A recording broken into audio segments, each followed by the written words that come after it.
नमस्कार। Corona update सम्बन्धी विशेष कार्यक्रममा यहाँलाई हार्दिक स्वागत छ। म हुँ प्रकाश गिरी। कोरोना भाइरसको संक्रमण नेपालमा पनि धेरै मानिसमा देखिन थालेको छ र यो हरेक दिन संक्रमण बढ्दै जाँदाखेरि अब हामी पनि थप सतर्क र सचेत हुनुपर्ने अवस्था बनेको छ। कोरोना भाइरसलाई नियन्त्रण गर्नको लागि नेपाल र नेपाल सरकारले जसरी सतर्कता अपनाइरहेको छ त्यहीनेरि व्यक्ति स्वयंले पनि सतर्कता अपनाउनु पर्नेछ, किनभने कोरोना भाइरस सानोतिनो भाइरस भएको छैन, यो निकै ठुलो संख्यामा आएको छ र यसले अलिकति आफ्नो रूप देखाउन थालिसकेको छ र देशअनुसार यसको लक्षण र यसको स्वरूप पनि अलिकति बदलिरहेको छ। यसलाई पनि हामीले ध्यान दिनुपर्नेछ। कोरोना भाइरस अहिले विश्वभर करिब 20 लाख मानिसहरूलाई संक्रमण भइसकेको छ भने गए राति मात्रै 74,000 भन्दा बढी मानिसहरू देखिएका छन् र अहिलेसम्म 1,26,579 मानिसहरूको मृत्यु भइसकेको छ। यस्तो खालको स्थिति बनेको छ। एकै रातमा 6,981 जना मानिसको मृत्यु भएको छ। त्यसैले हामीले ख्याल गर्नुपर्नेछ कोरोना भाइरसको बारेमा।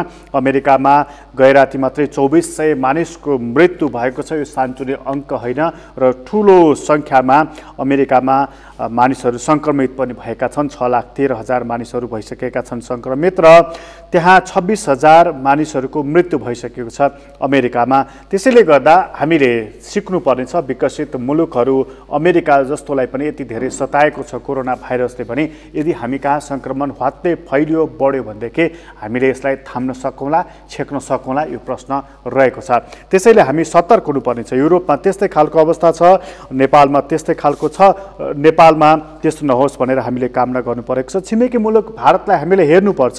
त्यहाँ 11,487 जना मानिसहरू सङ्क्रमित भइसकेका छन् र 1,034वटा नयाँ केस त्यहाँ देखा परिसकेको छ भने अहिलेसम्म 393 जनाको मृत्यु भइसकेको छ र गए राति मात्रै 35 जनाको मृत्यु भएको छ। यस्तो खालको अवस्था भारतमा देखिएको छ र बम्बईको हामीले हिजोको दृश्य देख्यौँ कि रेलवे स्टेसनमा पुगेर हजारौँ मानिसले हामीलाई घर जान पाऊँ भनेर त्यहाँ आन्दोलन गरे। प्रहरीले उनीहरूमाथि धरपकड गरेको दृश्य पनि देख्यौँ। यो कोरोना भाइरसमा भिडन्त कहाँ भयो के भयो भन्ने ठुलो कुरा होइन। त्यो हजारौँ मानिस एकै ठाउँमा भिड हुँदाखेरि संक्रमण हत्ते फैलिन्छ कि भन्ने डर हो र त्यो डर भारतमा देखिएको छ। असर हामीलाई पनि पर्छ कि भन्ने डर पनि देखिएको छ। त्यसैले सीमा नाका बन्द गरिएको छ। बन्द गरिएको सीमा नाका थप कडाई गरिने भनेर सरकारले भनेको छ। थप कडाई चाहिँ कस्तो खालको भइरहेको छ हामी ग्राउन्ड जिरोमा पुग्ने कोसिस गर्नेछौँ। हाम्रा सहकर्मीहरूसँग हामी कुराकानी गर्नेछौँ। झापामा हामी कुराको सुरुवात गर्नेछौँ। झापामा हाम्रा सहकर्मी हुनुहुन्छ यति बेला हामीसँग झापामा र उहाँसँग हामी कुराकानी गर्नेछौँ झापाको स्थिति र त्यो बन्द गरिएको सीमा नाकाको बारेमा। हामीसँग पुजन घिमिरे हुनुहुन्छ, उहाँसँग कुराकानी गर्नेछौँ। पुजनजी, प्रकाशजी, जस्तो यो सीमा नाका थप कडाई गरिने बलियो गरिने भनिएको छ र त्यो सीमा नाका को अवस्था चाहिँ कस्तो छ? प्रकाशजी, आज लकडाउनको 30औं दिन हो र 23 दिन नै भयो नेपाल भारत सीमामा कडाई गरिएको पनि र भारत पश्चिम बङ्गाल र यता बिहार पनि दुईटा प्रान्तहरू नेपालसँग जोडिएको छ र दुवैवटा प्रान्तमा चाहिँ कोरोना रोगका संक्रमितहरू धेरै सङ्ख्यामा देखा पर्न थालेपछि नेपालमा थप कडाई गरिएको छ। पश्चिम बङ्गालतर्फ चाहिँ उताको सरकारले पश्चिम बङ्गाल सरकारले चाहिँ स्ट्रेट लकडाउन गरेको छ। भनेको हाम्रोतिर चाहिँ लकडाउन छ, हामी घरबाट बाहिर निक्लिँदैनौँ भनेको छ। त्यहाँ चाहिँ रोडमा कुनै पनि गाडी पनि कुद्न नपाउने भन्ने हिसाबले गरेको हुँदा यताको भन्सार पनि सिल गरेको छ।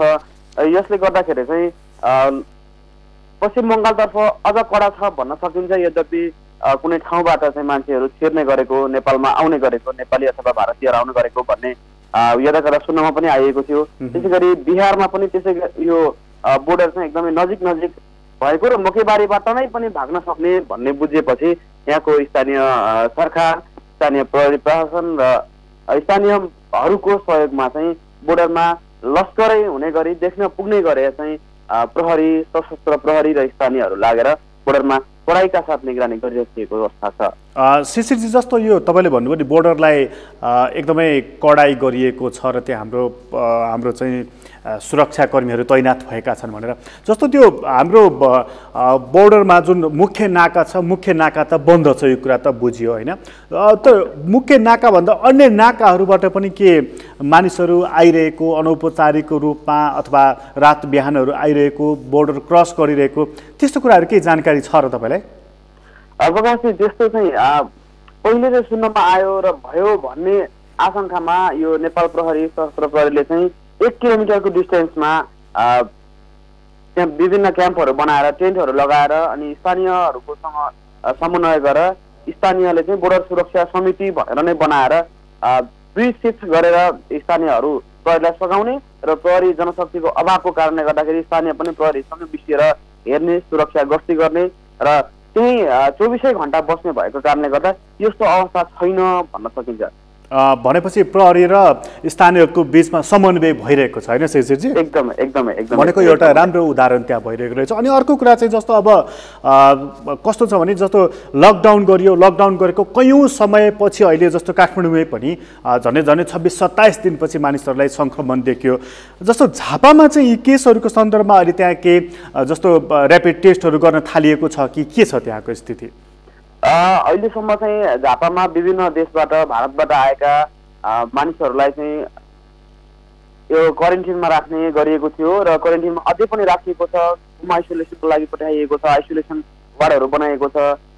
जस्तो मेची अञ्चलमा यो 4वटा जिल्लाको लागि चाहिँ मेची अञ्चल अस्पताल भद्रपुरमा राखिएको छ र त्यहाँबाट चाहिँ टेस्टको लागि पठाएको। अहिलेसम्म त पोजिटिभ भेटिएको छैन र नभेटियोस् भनेर प्रार्थना पनि गर्नुपर्छ हामीले।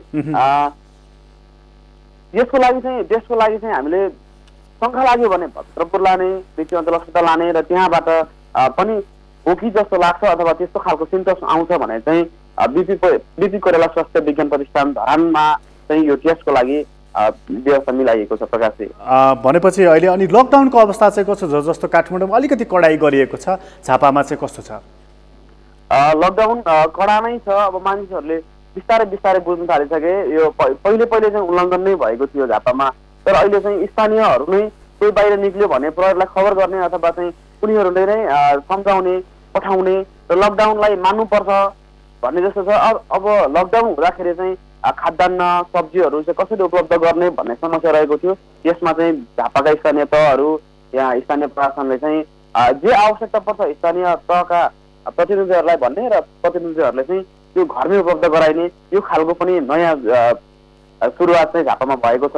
प्रकाशजी शिशिरजी तपाईँलाई धेरै धन्यवाद जानकारीको लागि। हाम्रा सहकर्मी हुनुहुन्थ्यो झापाबाट शिशिर चौलागाई, उहाँसँग हामीले कुराकानी गरेका थियौँ। झापामा एउटा बडा राम्रो काम भएको रहेछ कि त्यहाँ सिमानामा प्रहरी र स्थानीय बीचको समन्वय भइरहेको रहेछ र उनीहरूको बीचमा समन्वय भएर त्यो सीमा नाकाबाट भारततर्फबाट नेपालमा पनि कोही प्रवेश नगरून् र नेपालको तर्फबाट भारततर्फ पनि कोही नजाउन्, यस्तो खालको समन्वय गरिकन काम गरेको रहेछ। बडा राम्रो खालको काम झापामा भएको रहेछ।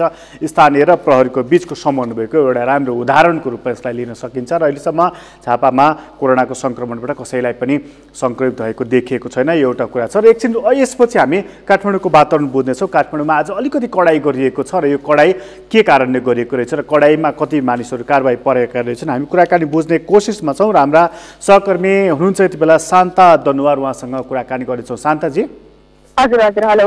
जस्तो अब काठमाडौँमा आज अलिकति कडाई गरिएको भनेर खबर आएको छ, यो कडाई भनेको चाहिँ जस्तो यात्रा गर्ने मानिसलाई कि सवारी साधनमा यात्रा गर्ने मानिसलाई कि कसलाई गरिएको रहेछ कडाई?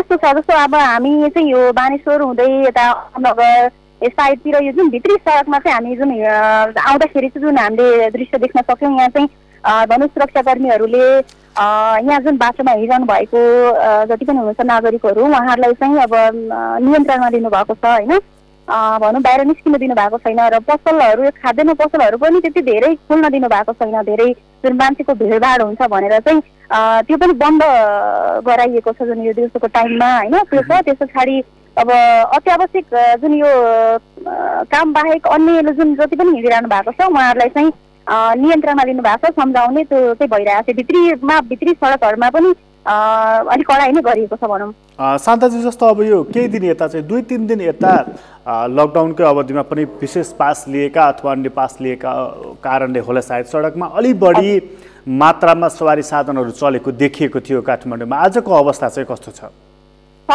यस्तो छ, भित्री सडकमा चाहिँ अब कमै छ, तर हामी जुन हाइवे जुन मेन सडकहरूमा चाहिँ त्यतिकै मात्रामा देखिरहेका छौँ। सवारी साधनहरू त त्यति कमी देखिएको छैन। अब आवश्यकै सवारी हिँडिरहेको छ, तर पनि भनौँ सयौँको सङ्ख्यामा नियन्त्रण गरिएको छ आज पनि सवारी साधनहरूलाई पनि। भनेपछि सवारी साधनहरूको चेक जाँच पनि अलिकति कडै ढङ्गले गरिएको छ अहिले। हजुर। अनि जस्तो अब दिउँसो जस्तो मानिसलाई त थाहा छ नि त होइन, यसरी हिँड्नु हुँदैन, भिडभाड गर्नु हुँदैन भन्ने कुरा, र पनि किन हिँडिरहेका छन्?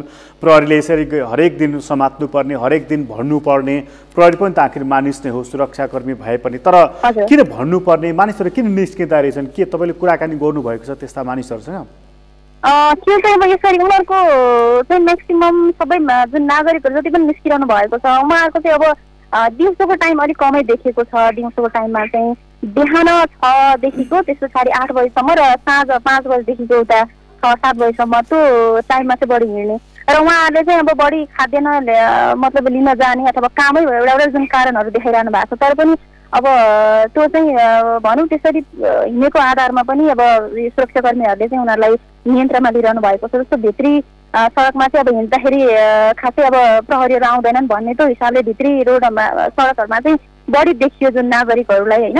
साँझको टाइममा जस्तो हिँड्दाखेरि पनि उनीहरूलाई अब भनौँ एकै ठाउँमा अब 3-4 जनालाई जुन राखेको उभ्याएको पनि जुन देखिएको छ। त्यो कारणले गर्दाखेरि उनीहरूले आफ्नो रिजन चाहिँ भनिरहेको छ, तर पनि अब यो उहाँहरूले चाहिँ अनावश्यक यसरी नहिँड्नु भन्ने खालको त्यसो सम्झाइ बुझाइ पनि गरिरहेको अवस्था त्यसै देख्यौँ हामीले। शान्ताजी, तपाईँलाई धेरै धन्यवाद जानकारीको लागि। हाम्रा सहकर्मी हुनुहुन्थ्यो शान्ता दनुवार। काठमाडौँमा अलिकति कडाइ गरिएको छ र विशेष पास अन्य पास देखाउँदै मानिसहरू विभिन्न लुप होल्सहरूको प्रयोग गर्दै सडकमा निस्किएको जस्तो देखिएपछि प्रहरीले कडाइ गर्न थालेको छ र उनीहरूलाई अलग्गै राख्ने, काउन्सिलिङ गर्ने, यसरी ननिस्कनुस् भन्ने र चोकमा राखेर करिब 1-8 घन्टासम्म पनि सम्झाइ बुझाइ गर्ने अनेक खालका कामहरू र उपायहरू प्रहरीले अपनाइरहेको छ। हामीले ख्याल गर्नुपर्छ, सुरक्षाकर्मीहरू पनि मानिस हुन्, पेसाले उनीहरू सुरक्षाकर्मी हुन्, विभिन्न पेसामा आबद्ध छन्, तर उनीहरू पनि मानिस हुन्, हामीले ख्याल गर्नुपर्छ। र हामी यदि बाहिर निस्क्यौँ, हल्लाखल्ला गऱ्यौँ, ग्रुपमा मिलेर हिँड्यौँ भने हरेक दिन सम्झाइरहन बुझाइरहन साध्य पनि लाग्दैन। कोरोना नेपालमा मात्र होइन विश्वभर फैलिएको हुनाले हामी सचेत हुनुपर्नेछ र हामीले सचेतनाकै बिचबाट र अलग थलग रहेर नै यो रोगलाई जित्न सक्छौँ। अन्यथा यो रोग महामारीको रूपमा फैलियो भने हामीलाई अप्ठ्यारो पनि पर्न सक्छ।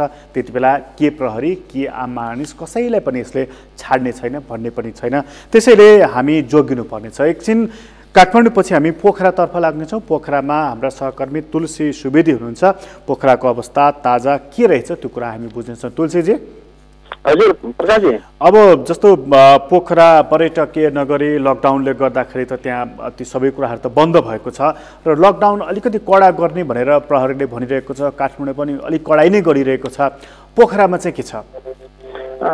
जुन विश्वमारी समस्याको रूपमा रहेको जुन कोरोनाको कारण चाहिँ अहिले सबै देशमै लकडाउन भइरहेको अवस्थामा कास्की पनि लकडाउनकै अवस्था छ।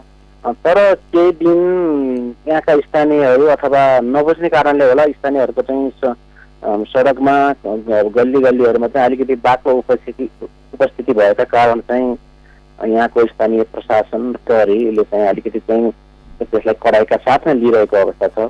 तर कडाइ गर्ने भनेर अहिले मैले हिजो मात्र पनि एउटा मेरो स्थलगत रिपोर्टिङका क्रममा देखेँ, उहाँले चाहिँ एउटा जति पनि सडकमा हिँड्नु भएको सर्वसाधारणहरू हुनुहुन्छ उहाँलाई चाहिँ एकट्ठा गरेर डिस्टेन्स मिलाएर राखेर दूरीको माप एउटा मेन्टेन्स पनि गरेर अनि उहाँलाई चाहिँ एउटा प्रहरी निरीक्षकै टोलीले पनि उहाँलाई चाहिँ एउटा गएर चाहिँ सम्झाएर तपाईँहरूको लागि नै हो यो, तपाईँहरू यसरी नहिँडिदिनुहोस् भनेर चाहिँ एकदम मिठो तरिकाले चाहिँ सम्झाएको अवस्था छ। र अब यातायातका साधनहरूमा पनि पास अलिकति चाहिँ पास लिएर चाहिँ हिँड्ने जुन एउटा परम्परा छ, अहिले वडादेखि लिएर प्रशासन कार्यालय अथवा स्थानीय निकायहरूबाट चाहिँ पास पनि वितरण गरिरहेको अवस्था छ। अलिकति चाहिँ अप्ठ्यारो चाहिँ त्यो पासले गरेको छ। केही ठाउँमा च्याङ्रामा पनि त्यस्तै समस्या आयो, त्यो यहाँ पनि त्यस्ता कुराहरू समस्या देखिएका छन्। गाडीहरू बढी गुडिरहेको अवस्था छ। नचाहिने गाडी गुडेको हो कि चाहिने गाडी गुडेको हो भन्ने कुरो चाहिँ अलि निकै हुन सकिरहेको अवस्था छैन। अनि त्यो जस्तो गाडीहरू गुडेका छन् भने त ती गाडीहरू पक्कै पनि पास लिएर गुडेका होलान् अथवा अत्यावश्यक वस्तुहरू बोकेका गाडीहरू मात्रै होला नि त तुलसीजी, होइन? हजुर, एकदम अत्यावश्यक गाडी देखिन्छ। कतिपय जस्तै खाद्यान्न बोकेका सामानहरू, खानेपानी बोकेका देखिएको छ। त्यो स्वाभाविक रूपले देखिएका गाडीहरू छन्। केही मात्रामा चाहिँ कारहरू पनि गुडेको देखिन्छ पोखरामा। भलै त्यो एउटा पास उपलब्ध गराएको अथवा पास प्राप्त व्यक्ति हुनसक्छ, तर चाहिँ त्यो व्यक्तिले गर्ने काम के हो, के गरिरहेको छ भन्ने कुरो चाहिँ अलिकति चाहिँ अन्यल नै देखिन्छ। अनि जस्तो छ नि तुलसीजी, जस्तो अब गाडीहरू गुडेका छन् ती कुराहरू त प्रहरीले चेक जाँच गरि नै हाल्छ होला। अनि जस्तो बिहान र बेलुका चाहिँ जस्तो काठमाडौँमा पनि के देखिन्छ भने अलिकति मानिसहरू बाहिर निस्किने, बजार पसल घुम्ने आदि इत्यादि देखिन्छ। पोखराको चाहिँ के छ स्थिति? पोखरामा पनि त्यही हालत चाहिँ त्यस्तै नै हो, तर चाहिँ अलिकति संयमित हुनको लागि चाहिँ सबै व्यक्तिहरूले चाहिँ अब जस्तै प्रहरीले त गर्छ नै, हामी आफू व्यक्तिहरू सर्वसाधारणहरू पनि यसबारेमा चाहिँ सजग हुन देखिएको छैन खासै। उहाँहरूलाई एउटा कुरो के परिरहेको छ भने पहिला पहिला हुने जुन एउटा नेपाल बन्दको प्रक्रिया हो कि जस्तो भान भइरहेको हुनसक्छ, तर चेतनाको अभावको कारणले नै यस्तो भइरहेको जस्तो लाग्छ। अनि अर्को कुरा नि तुलसीजी, जस्तो अब यो पोखरा त पर्यटकीय नगरी हो। पर्यटकीय नगरीमा चाहिँ अब सरकारले के भनेको छ भने अहिले पनि 3-4 हजार मानिस चाहिँ नेपालमा विदेशी पर्यटकहरू छन्, विभिन्न ढङ्गबाट रहेका छन्। उनीहरू कतिपय जान नसकेर कतिपय के नभएर भनेर भनिएको छ। पोखरामा चाहिँ पर्यटकहरू कतै देखिएका छन् अथवा उनीहरूको अवस्था के छ? रिपोर्टिङको क्रममा चाहिँ मैले बैदाम लेक साइडमा जाँदाखेरि केही पर्यटकहरू, विदेशी पर्यटकहरू चाहिँ बाटोमा हिँडेको अवस्था देखिएको थियो, देखिन्छ। तर उहाँको अब हामी नजिकै गएर उहाँसँग त्यति चाहिँ गर्न चाहिँ खासै गरिएको छैन। तर उहाँहरू अब आफ्नो परिवारका अब सायद 1-2जना बच्चा लिएर पनि हिँडेको अवस्था छ। तर बाँकी चाहिँ अब होटलहरूमा नै सुरक्षित साथ चाहिँ रहनु भएको छ। जति हुनुहुन्छ उहाँ त्यसै सुरक्षित साथ रहनु भएको छ। पक्कै पनि यो पर्यटकीय सहर पोखरा र लेक साइड लेक साइड चाहिँ अहिले चाहिँ एकदमै बाहिर सुनसान अवस्थामा देखिन्छ। तुलसीजी, तपाईँलाई धेरै धन्यवाद। हामीले कुराकानी गरेका थियौँ पोखराबाट सहकर्मी तुलसीराम सुवेदीसँग र पोखराको अवस्था बुझ्ने कोसिस गरेका थियौँ। लकडाउन छ र लकडाउनको बेलामा जस्तो चाहिँ पोखरामा पनि बिहान र बेलुकी चाहिँ अलिकति मानिसहरू निस्कने, अलिकति बजार पसलमा जाने, आफूलाई आवश्यक परेका वस्तुहरू खरिद गर्ने यो खालको चलन त्यहाँ पनि देखिएको छ। तर एउटा कुरा भन्न चाहन्छौँ हामी कि बिहान र बेलुका चाहिँ कोरोना भाइरसको सङ्क्रमण नहुने होइन, यो कुरालाई हामीले ख्याल गर्नुपर्दछ। जति बेला पनि जस मार्फत पनि यो कोरोना भाइरसको सङ्क्रमण फैलन सक्दछ र नजानिकन हामी स्वयं पनि त्यसबाट सङ्क्रमित भएका हुन सक्दछौँ, यो कुरालाई हामीले ख्याल गर्नुपर्दछ। तर पर्यटकीय नगरी हो पोखरा, सुनसान छ र केही पर्यटकहरू लेक साइडमा देखिएको हाम्रा सहकर्मीले बताउनु भएको छ। त्यसतर्फ उनीहरूको अवस्था सुरक्षित रहेको पनि उहाँले जानकारी गराउनु भएको छ। र कोरोना भाइरसको सङ्क्रमणबाट जोगिनको लागि हामी लकडाउनमा छौँ र लकडाउनकै अवस्थामा अब हामीले ध्यान दिनुपर्ने र सचेतना अपनाउनु पर्ने कुराहरू पनि रहि नै रहेका छन्। त्यसलाई पनि हामीले ध्यान दिनुपर्दछ। हेप्नु, त्रसित हुनु यो दुवै काम गर्न जरुरी रहेको छैन। एकछिन हामी धादिङतर्फ लाग्नेछौँ। धादिङमा एउटा केस, खास गरी ऱ्यापिड टेस्ट गर्दाखेरि एकजनालाई पोजिटिभ देखियो भनेर खबर आएको थियो। त्यसको वास्तविकता के हो र त्यसपछिको रिपोर्ट के छ त्यसबारेमा पनि बुझ्नेछौँ र सँगै धादिङको लकडाउनको अवस्था पनि बुझ्नेछौँ। हाम्रो सहकर्मी हुनुहुन्छ गोमा थापा, उहाँसँग कुराकानी गर्नेछौँ। गोमाजी, जस्तो अब यो धादिङमा एकजनालाई ऱ्यापिड टेस्ट गर्दाखेरि पोजिटिभ देखियो भनेर हिजो खबर आएको थियो, त्यसपछिको खबर के छ तपाईँसँग? हजुर, हिजोमा चाहिँ ऱ्यापिड टेस्टमा चाहिँ 27 वर्षीय युवकमा चाहिँ पोजिटिभ देखिएको थियो। उहाँ चाहिँ यो ज्वालामुखी गाउँपालिकामा हुनुहुन्थ्यो। अब हिजो बेलुकी साँझमा त्यसपछि कुनै पनि एम्बुलेन्सहरूले ल्याउन नमानेको थियो। उहाँ आफै बाइक चढेर 10 बजीतिर जिल्ला अस्पतालमा आउनु भएको थियो। उहाँलाई चाहिँ अहिले हेटौडामा आएको स्वाब परीक्षणको लागि पठाइएको छ। खासमा रिपोर्ट चाहिँ आएको थियो। भनेपछि उहाँलाई एम्बुलेन्सले चाहिँ किन ल्याउन नमानेका रहेछन् गोमाजी? यो पोजिटिभ देखिएपछि अनि अब एम्बुलेन्स चालकहरू पनि अलि आतंकित बन्नु भएर ल्याउन मान्नु भएन अरे। अब त्यस पछाडि उहाँ चाहिँ आफै बाइकमा आउनु भएको। खासमा चाहिँ उहाँलाई धेरै समस्या चाहिँ खासमा हल्का ज्वरो मात्रै आएको, मलाई केही समस्या भएको छैन भन्नुभएको थियो त्यो युवाले चाहिँ। अनि जस्तो एम्बुलेन्सलाई जस्तो अब सरकारले भनेको छ नि एम्बुलेन्स चालकहरूलाई पनि सुरक्षित बनाइने डेडिकेटेड एम्बुलेन्सहरू राख्ने भनेर, त्यहाँको चाहिँ स्वास्थ्य संस्थाहरूले त्यस्तो खालको अवस्था बनाएका छैनन्? पूर्व तयारीहरू चाहिँ अब एम्बुलेन्सहरूलाई पिपी दिने कुराहरू चाहिँ दिनुभएको छ, केही एम्बुलेन्स चालकहरूले पाउनु भएको छ। त्यही चाहिँ अब आफैले पनि पिपीहरू निर्माण गरेर एम्बुलेन्स चालकहरूले पनि उपलब्ध आफैले गराउनु भएको छ। त्यही पनि अब एम्बुलेन्स लिन गइसकेपछि उहाँलाई हेर्ने दृष्टिकोण पनि फरक हुनु भएको कारणले गर्दा पनि हुनसक्छ। गोमाजी जस्तो अब उहाँ त अब त्यसपछि उहाँको रिपोर्ट आएको छैन, यो कुरा त बुझ्यौँ हामीले। त्यसपछि जस्तो अब लकडाउन चाहिँ धादिङमा कतिको प्रभावकारी ढङ्गबाट लागू गरिएको छ, अथवा सदरमुकाममा अलिकति लकडाउन, बाहिर चाहिँ आफ्नो ढङ्गले मानिसहरू घुम्ने डुल्ने खेल्ने खाने सबै गरिरहेका त छैनन्? खासमा हिजो अब पोजिटिभ देखिसकेपछि सदरमुकाम धादिङमा चाहिँ अलिकति टाइट गरिएको छ। सरकारी पसलतिर पनि भिडभाड गर्न नदिकन, फलफुल पसलहरूतिर पनि भिडभाड नगरिकन अलिकति धेरै सतर्क अप्नाइएको छ भने गाउँमा पनि अलिक त्यो ठाउँमा पनि सिलबन्दी गर्नुपर्छ हाम्रो वाडालाई भन्ने जस्तो कुराहरू स्थानीयवासीबाटै कुरा उठिरहेको छ। त्यही पनि अब यो रिपोर्ट आइसकेपछि साँच्चै नै उहाँलाई पोजिटिभ नै देख्छ भने चाहिँ सबैजना सजग हुनुपर्ने अवस्था छ। अनि जस्तो अब यो कोरोना भाइरस विरुद्धको यो लडाइँमा चाहिँ जस्तो स्वास्थ्य कर्मी, त्यहाँको स्थानीय जनप्रतिनिधिहरू बिचको समन्वय तपाईँहरूले कतिको देखिराख्नु भएको छ?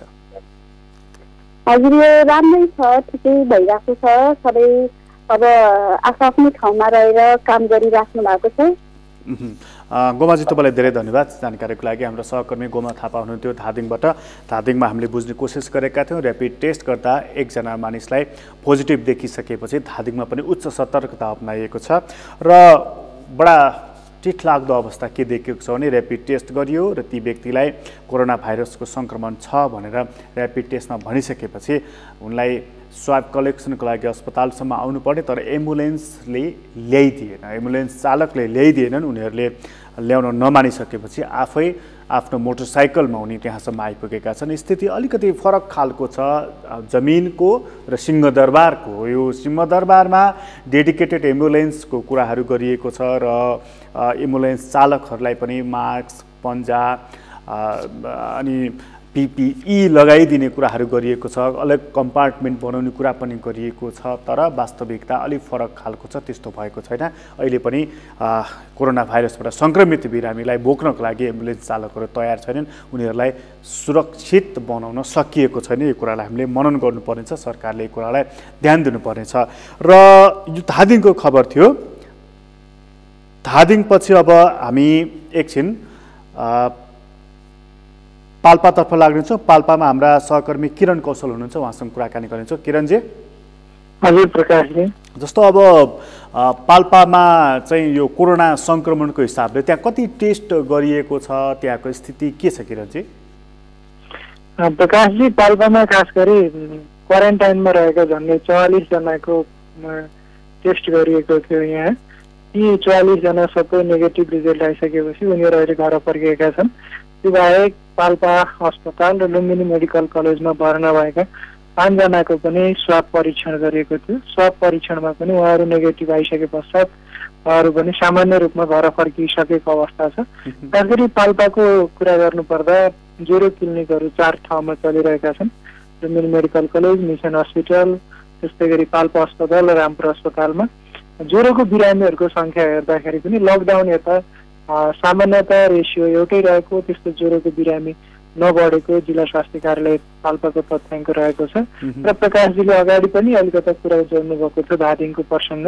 खास गरी पछिल्लो समय एम्बुलेन्स चालक र मलाई लाग्यो यो सुरक्षामा खटिने सुरक्षाकर्मीहरूलाई सुरक्षात्मक सामग्रीहरूको चाहिँ अभाव देशैभरि छ, त्यस्तै गरी पाल्पामा पनि त्यो अभाव रहेको छ। खास गरी एम्बुलेन्स चालकहरू आफू सुरक्षित नभएका कारणले एम्बुलेन्स चलाउन आनाकानी गरिसकेपछि पाल्पामा एम्बुलेन्स चालक र बिरामी बीच चाहिँ एम्बुलेन्समै एउटा बार लगाउने, एल्युमिनियमको बार लगाउने काम भएको छ।